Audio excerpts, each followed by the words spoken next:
Assalamualaikum warahmatullahi wabarakatuh. Perkenalkan, nama saya Dia Febri Astuti dengan NIM 21080360050 dari kelas Kimia 3B.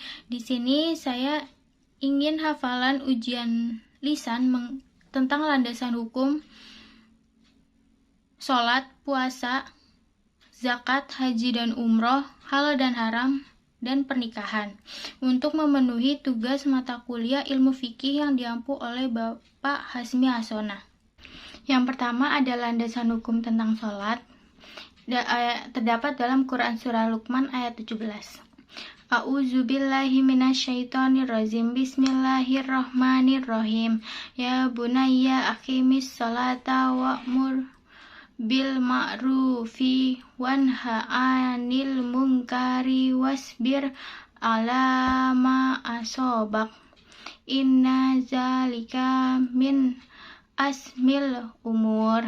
Artinya, wahai anakku, laksanakanlah sholat dan suruhlah manusia berbuat yang ma'ruf dan cegahlah mereka dari yang munkar, dan bersabarlah terhadap apa yang menimpamu. Sesungguhnya yang demikian itu termasuk perkara yang penting. Selanjutnya terdapat dalam hadis riwayat Al-Nasai.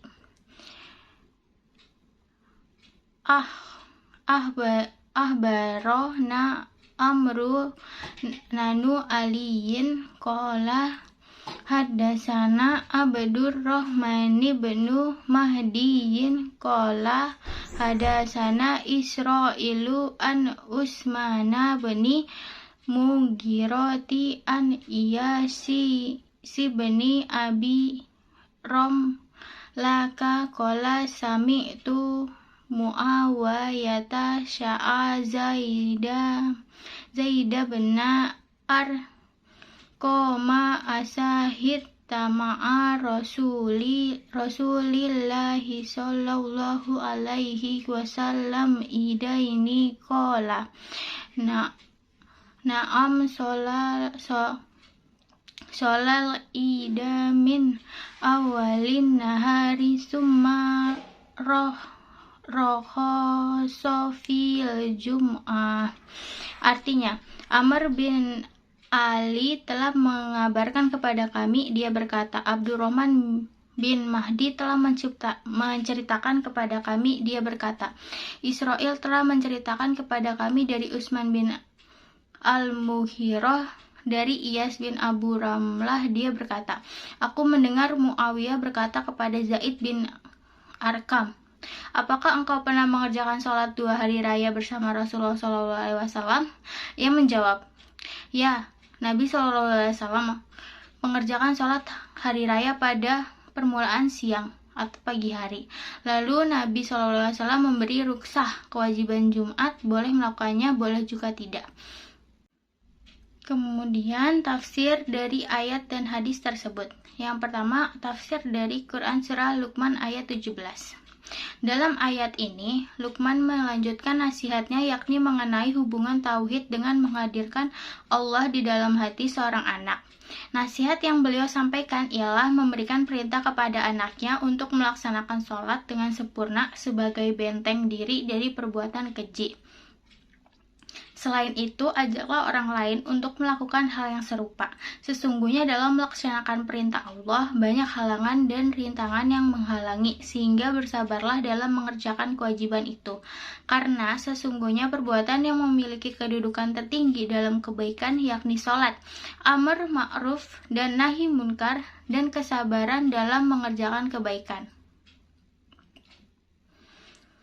Kemudian, untuk tafsir dari hadis riwayat An-Nasai, Ibnu Qudamah mengemukakan dalam kitabnya Al-Mughni, jika hari raya jatuh pada hari Jumat, maka gugurlah kewajiban menghadiri Jumatan bagi yang telah melaksanakan sholat Id, kecuali imam, karena imam tidak gugur sholat Jumatnya disebabkan dia akan mengimami orang yang melaksanakan sholat Jumat, kecuali tidak ada jamaah yang hendak melaksanakan sholat Jumat. Selanjutnya, hikmah mempelajari ayat dan hadis tersebut. Yang pertama, untuk mengingatkan meningkatkan ketakwaan kepada Allah Subhanahu wa taala. Yang kedua, mencegah perbuatan keji dan munkar. Yang ketiga, memberikan ketenangan dalam diri baik lahir maupun batin. Yang keempat, meringankan seseorang untuk melakukan berbagai kebaikan dan meninggalkan kemungkaran. Yang terakhir, hikmah atau keutamaan terbesar dari ibadah sholat adalah merupakan sebab utama untuk meraih ridho Allah Subhanahu wa taala. Yang kedua, landasan hukum tentang sholat. Dalam Quran surah Al-Baqarah ayat 183 yang berbunyi, Ya ayyuhallazina amanu kutiba alaikumusyamu kama kutiba alal ladzina min qablikum la'allakum tattaqun. Artinya, wahai orang-orang yang beriman, diwajibkan atas kamu berpuasa sebagaimana diwajibkan atas orang sebelum kamu agar kamu bertakwa. Kemudian, dalam hadis riwayat Bukhari nomor 1903.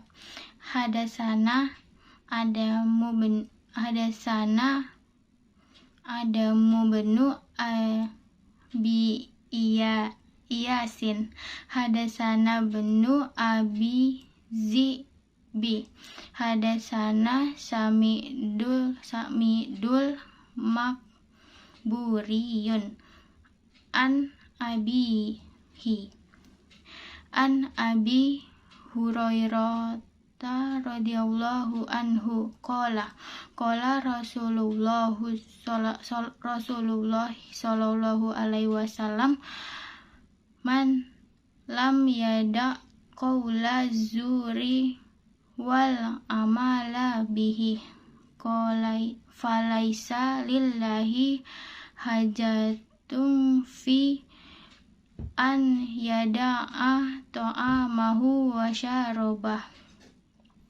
Artinya, Adam bin Abu Iyas telah menceritakan kepada kami, Ibnu Abu Zib menceritakan kepada kami, Sa'id al-Makburi menceritakan kepada kami dari ayahnya, dari Abu Hurairah radhiyallahu anhu, beliau berkata, Rasulullah shallallahu alaihi wasallam bersabda, siapa yang tidak meninggalkan ucapan dusta dan berbuat dusta, maka Allah Subhanahu wa taala tidak menghiraukan amalannya, menahan makan dan minum. Kemudian tafsir dan penjelasan ayat dan hadis dari ulama alif tafsir. Yang pertama tafsir dari Quran surah Al-Baqarah ayat 183.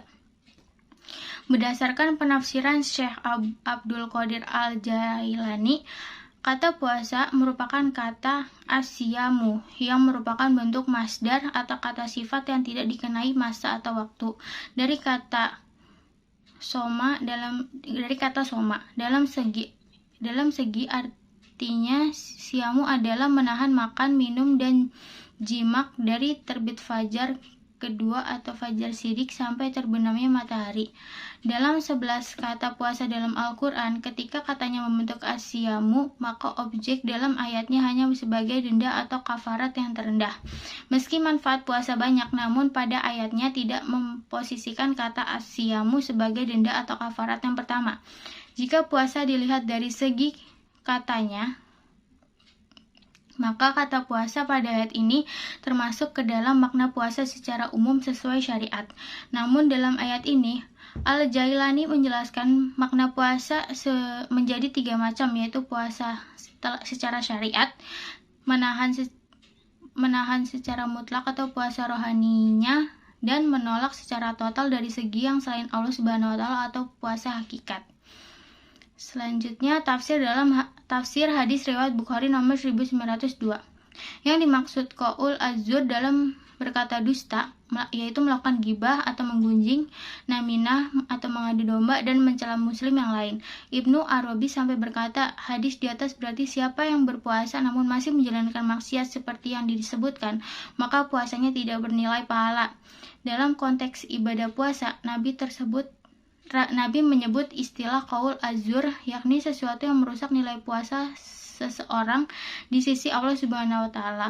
Secara lugawi, arti kata az-zur bisa diartikan melenceng, Sedangkan secara terminologis, qaul al-zur adalah setiap perkataan yang melenceng dari kebenaran, seperti kata-kata dusta, kesaksian atau sumpah palsu, atau mengaku-ngaku sesuatu yang bukan miliknya. Ini semua adalah qaul al-zur. Maka istilah ini mencakup semua perkataan batil dan melarang dari kebenaran atau al-haq. Selanjutnya, hikmah mempelajari ayat dan hadis di atas. Yang pertama, untuk meningkatkan ketakwaan kepada Allah Subhanahu wa taala. Yang kedua, melatih diri melawan hawa nafsu. Yang ketiga, melatih diri untuk istiqomah dalam beribadah. Yang keempat, melatih untuk bersyukur. Yang ketiga, yaitu landasan hukum tentang zakat. Yang pertama, dalam Quran surah At-Taubah ayat 103. A'udzubillahi minasyaitonirrajim. Bismillahirrahmanirrahim. Husmin awalihim shadaqatan tudhiruhum wa tuzakihim biha wa sholli alaihim inna sholataka sakanun lahum wallahu sami'un alim. Artinya, ambillah zakat dari sebagian harta mereka. Dengan zakat itu kamu membersihkan dan mensucikan mereka dan mendoalah untuk mereka. Sesungguhnya doa kamu itu menjadi ketentraman jiwa bagi mereka, dan Allah Maha mendengar dan Maha mengetahui. Yang kedua, dalam hadis riwayat Bukhari dan Muslim. An Abi Abdirrahmani Abdillahi bani Umar binil Khattabi radhiyallahu anhu qala sami'tu Rasulullah sallallahu alaihi wasallam yaqulu buniyyaslamu ala khumsin syahadati an la ilaha illallahu wa anna muhammadan rasulullahi wa iqamis sholati wa ita'ir rokati wa hajjil baiti wa shaumi Ramadan. Artinya, dari Abu Abdurrahman Abdullah bin Umar bin Al-Khattab radhiyallahu anhuma, ia mengatakan bahwa ia mendengar Rasulullah Shallallahu alaihi wasallam bersabda, Islam dibangun di atas 5 perkara: bersaksi bahwa tidak ada yang berhak disembah melainkan Allah Subhanahu wa taala dan Muhammad adalah utusan Allah Subhanahu wa taala, menunaikan salat, menunaikan zakat, menunaikan haji ke Baitullah, dan berpuasa Ramadan. Kemudian tafsir dan penjelasan ayat dan hadis yang telah disebutkan. Yang pertama, tafsir dari Quran surah At-Taubah ayat 103. Al-Qurtubi menjelaskan bahwa setiap yang dapat dimiliki oleh seseorang ia disebut harta, dan perintah-perintah ambillah zakat dari sebagian harta mereka pada ayat di atas dengan menggunakan struktur kalimat mutlak tidak dikaitkan dengan syarat apapun, baik dari sisi pemberi zakat, harta yang wajib dizakatkan, maupun jumlah yang wajib dikeluarkan zakatnya. Rincian dari perintah dengan struktur mutlak tersebut ditemukan melalui informasi hadis dan ijma' ulama. Kemudian tafsir dari hadis riwayat Bukhari dan Muslim. Muhammad bin Nasr al-Murwati dalam kitab Ash-Shalah meriwayatkan hadis di atas dengan redaksi berikut. Islam dibangun berdasarkan 5 penopang. Sebagaimana diketahui bersama bahwa sebuah bangunan yang kokoh bermulai pondasi kokoh yang menopang bangunan di atasnya. Semakin kokoh pondasi tersebut, bangunan pun akan semakin kokoh dan kuat pula. Sebaiknya manakala pondasinya tidak sempurna, maka yang akan terjadi justru robohnya bangunan itu, cepat atau lambat. Selanjutnya, hikmah mempelajari dan memahami ayat tentang zakat. Yang pertama, sebagai perwujudan iman kepada Allah Subhanahu wa Ta'ala. Yang kedua, menolong, membantu, dan membina kaum duafa. Yang ketiga, menyucikan jiwa manusia dari sifat keji, kikir, pelit, rakus, dan tamak. Yang keempat, mengurangi atau menghapus dosa. Yang kelima, menjauhkan diri dari siksa neraka. Selanjutnya yang keempat, landasan hukum tentang haji dan umroh. Yang pertama dalam Quran surah Al-Hajj ayat 27 yang berbunyi A'udzubillahi minasyaitonirrajim, Bismillahirrahmanirrahim, wa azzifin nasi bil haji ya'tuka rijala wa ala kulli dhamiri yatina min kulli fajjin amik. Artinya, dan serulah manusia untuk mengerjakan haji, niscaya mereka akan datang kepadamu dengan berjalan kaki atau mengendarai setiap unta yang kurus. Mereka datang dari segenap penjuru yang jauh. Selanjutnya dalam hadis riwayat Ahmad yang berbunyi Ani bani Abbasin qala hadabana Rasulullah sallallahu alaihi wasallam wa qala ya ayyuhan nasu kutiba alaikumil hajju qala faqamal Aqra abnu habisi faqala afi kulli amin ya Rasulullah faqala lau qultuha lau jabat walau jabat lam ta'maluha walam tastadi'u an ta'malu biha al-hajju maratun faman zadaf huwa tadau. Artinya, diceritakan dari Ibnu Abbas berkata, Rasulullah SAW berkhutbah kepada kami, maka beliau SAW bersabda, wahai manusia, telah diwajibkan atas kalian untuk menghaji. Ibnu Abbas berkata, kemudian Al-Aqra bin Habis sendiri dan bertanya, apakah setiap tahun wahai Rasulullah? Kemudian Rasulullah SAW menjawab, kalau saja saya mengatakan setiap tahun maka wajib, dan kalau diwajibkan maka kalian tidak akan melaksanakannya, dan kalian tidak mampu untuk melaksanakannya. Haji hanya sekali, siapa yang menambah atau lebih dari satu, hal tersebut adalah sunnah. Kemudian tafsir dan penjelasan ayat dan hadis. Yang pertama, tafsir dari Quran surah Al-Hajj ayat 27. Syekh Fakhi Al-Din Al-Razi memulai penafsiran terhadap ayat ini tentang kitab al-ayat yang terdapat pada lafaz wa ad-din atau beritahukan kepada fil al-amr kitabnya kepada Ibrahim alaihissalam, bukan kepada Ismail ataupun Muhammad SAW. Imam Al-Syaukani dalam karya Fath Al-Qadir menyebutkan bahwa kitab al-ayat adalah kepada Rasulullah SAW.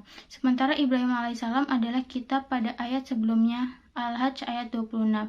Pemahamannya adalah, wahai Muhammad, beritahukan kepada seluruh manusia bahwa diwajibkan bagi mereka untuk melakukan ibadah haji.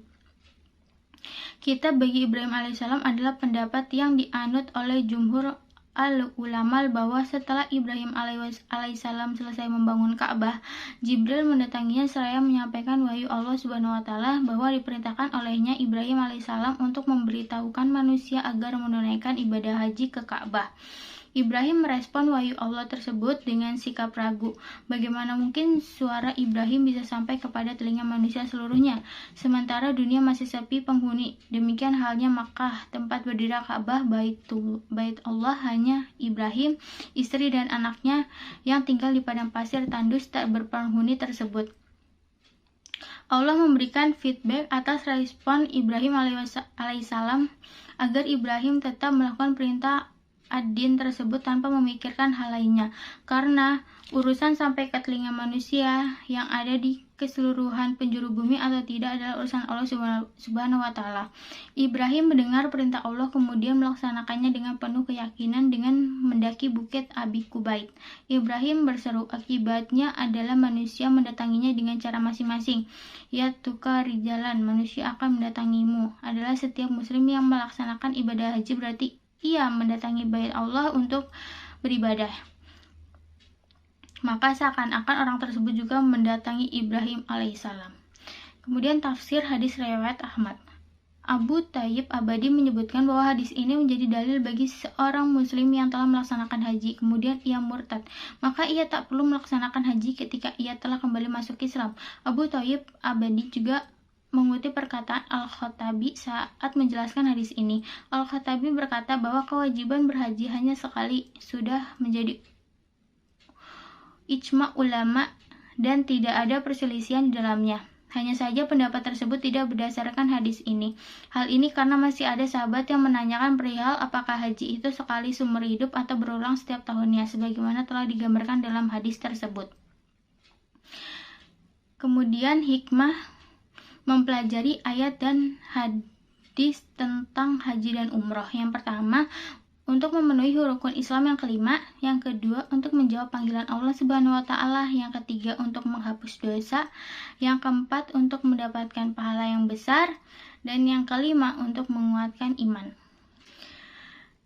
Yang kelima, landasan hukum tentang halal dan haram.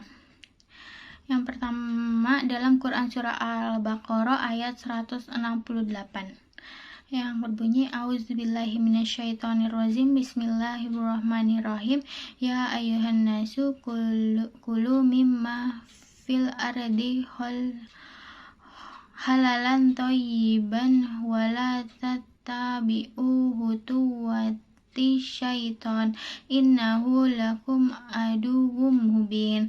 Artinya, wahai manusia, makanlah dari makanan yang halal dan baik yang terdapat di bumi, dan janganlah kamu mengikuti langkah-langkah setan. Sungguh setan itu musuh yang nyata bagimu. Yang kedua, dalam hadis riwayat Bukhari dan Muslim, Ani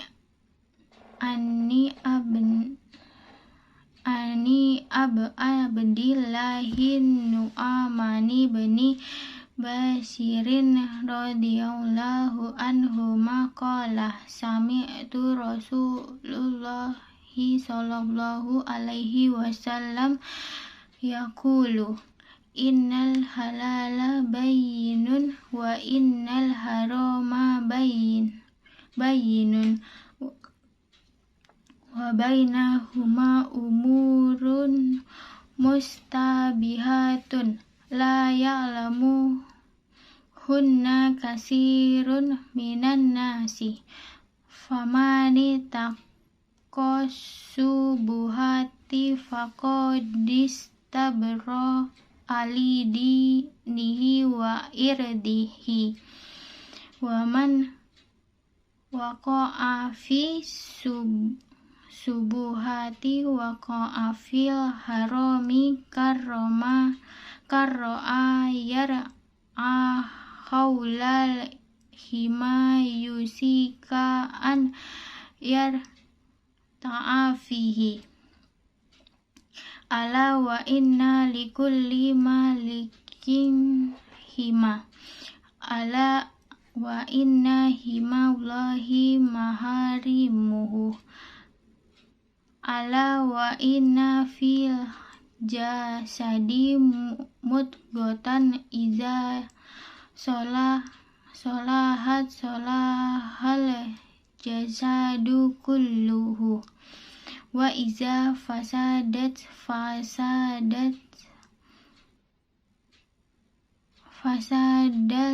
jasadu kullu alahai wahiyal qalbu. Artinya, dari Abu Abdillah Nu'man bin Bashir radhiyallahu anhuma berkata, aku mendengar Rasulullah SAW telah jelas pula, sedangkan diantaranya ada perkara syubhat atau samar-samar yang kebanyakan manusia tidak mengetahui hukumnya. Barang siapa yang menghindari perkara syubhat atau samar-samar, maka ia telah memberikan agama dan kehormatannya. Membersihkan agama dan kehormatannya. Barang siapa yang jatuh ke dalam perkara yang samar-samar, maka ia telah jatuh ke dalam perkara yang haram, seperti penggembala yang berada di dekat pagar larangan atau milik orang dan dikhawatirkan ia akan masuk ke dalamnya. Ketahuilah bahwa setiap raja memiliki larangan atau undang-undang. Ingatlah bahwa larangan Allah Subhanahu wa Ta'ala adalah apa yang diharamkannya. Ketahuilah bahwa di dalam jasad manusia terdapat segumpal daging. Jika ia baik, maka baik pula seluruh jasadnya, dan jika ia rusak, maka rusak pula seluruh jasadnya. Ketahuilah bahwa segumpal daging itu adalah hati. Kemudian tafsir dan penjelasan ayat dan hadis yang telah disebutkan. Yang pertama, tafsir Quran Surah Al-Baqarah ayat 168. Dalam tafsir Al-Misbah dijelaskan bahwa seruan kehalalan makanan pada ayat ini ditunjukkan kepada seluruh manusia, apakah beriman kepada Allah Subhanahu wa Ta'ala atau tidak. Namun demikian, tidak semua makanan dan minuman yang halal otomatis thayyib, dan tidak semua yang halal sesuai dengan kondisi masing-masing. Ada yang halal dan baik untuk seseorang yang memiliki kondisi kesehatan tertentu, dan ada juga yang kurang baik untuknya. Walaupun baik untuk orang lain, ada makanan yang baik tetapi tidak bergizi, dan ketika itu menjadi kurang baik, karena itu makanan yang sangat dianjurkan adalah makanan yang halal dan thayyib. Kemudian tafsir hadis riwayat Bukhari dan Muslim. Hadis ini sangat penting dan memiliki manfaat yang sangat besar. Hadis ini merupakan kaidah yang agung dari kaidah-kaidah syariat. Ada yang mengatakan bahwa hadis ini sepertiga dari agama Islam. Imam Abu Dawud As-Sijistani mengatakan seperempat dari ajaran Islam, bahwa jika dicermati akan terlihat bahwa hadis ini mencakup seluruh ajaran Islam karena menjelaskan perkara-perkara yang halal. Hadis ini mencakup seluruh ajaran yang menjelaskan perkara Hadis ini mencakup seluruh ajaran Islam karena menjelaskan perkara-perkara yang halal, yang haram maupun yang syubhat atau samar. Juga menjelaskan hal-hal yang dapat merusak ataupun memperbaiki hati. Hal ini mengharuskan seorang muslim untuk mengetahui berbagai hukum syara', baik usul atau pokok maupun furu' atau cabangnya. Hadis ini juga merupakan pijakan untuk senantiasa bersikap waro', yakni meninggalkan perkara-perkara yang samar. Kemudian hikmah mempelajari ayat dan hadis tentang halal dan haram. Yang pertama, untuk menghindari dari perbuatan dosa. Yang kedua, untuk mendapatkan ridho dari Allah Subhanahu wa Ta'ala. Yang ketiga, untuk meningkatkan iman kepada Allah Subhanahu wa Ta'ala. Yang keenam, landasan hukum tentang pernikahan.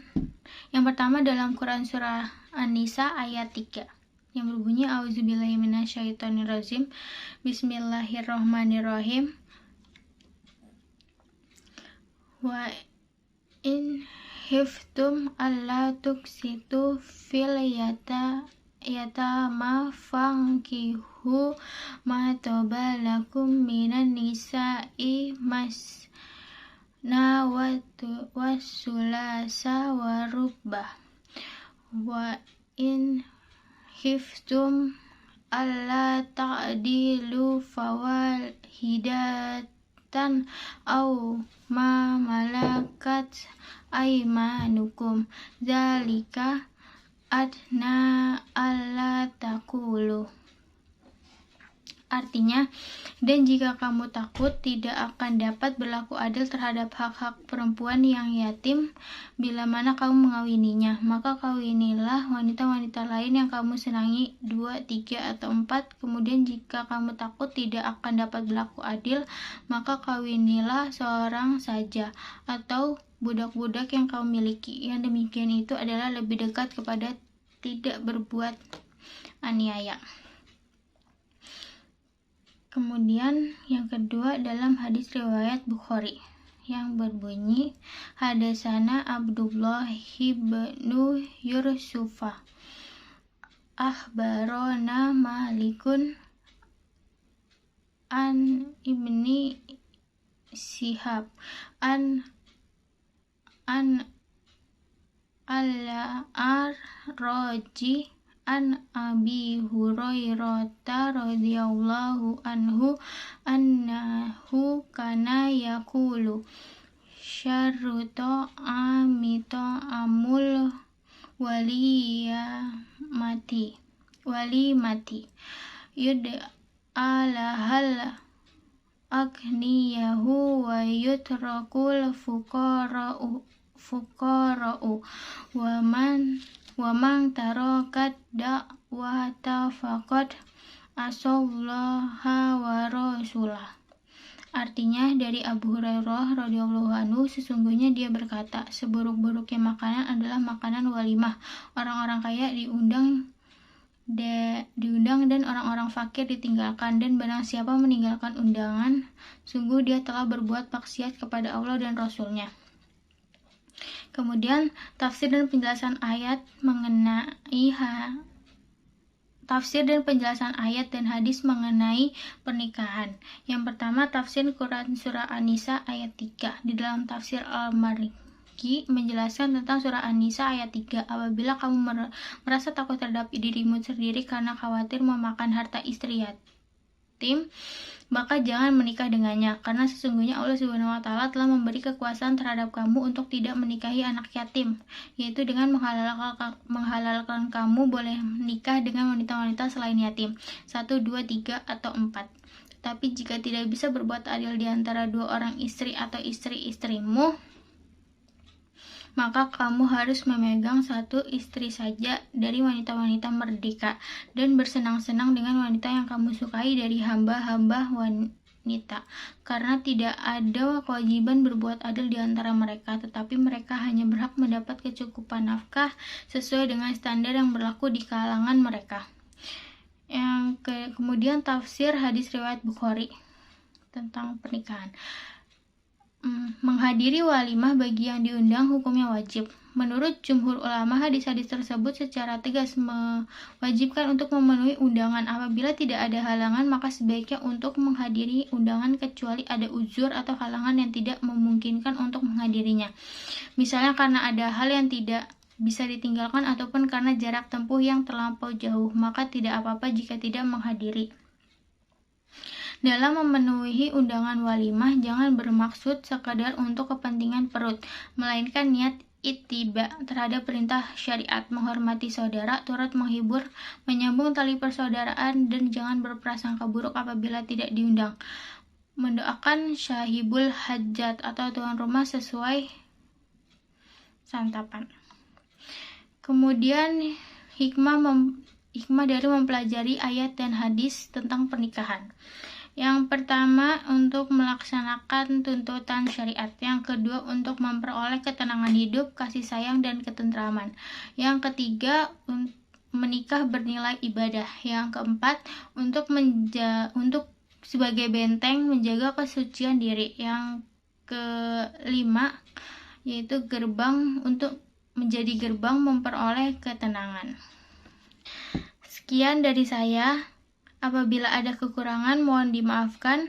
Wassalamualaikum warahmatullahi wabarakatuh.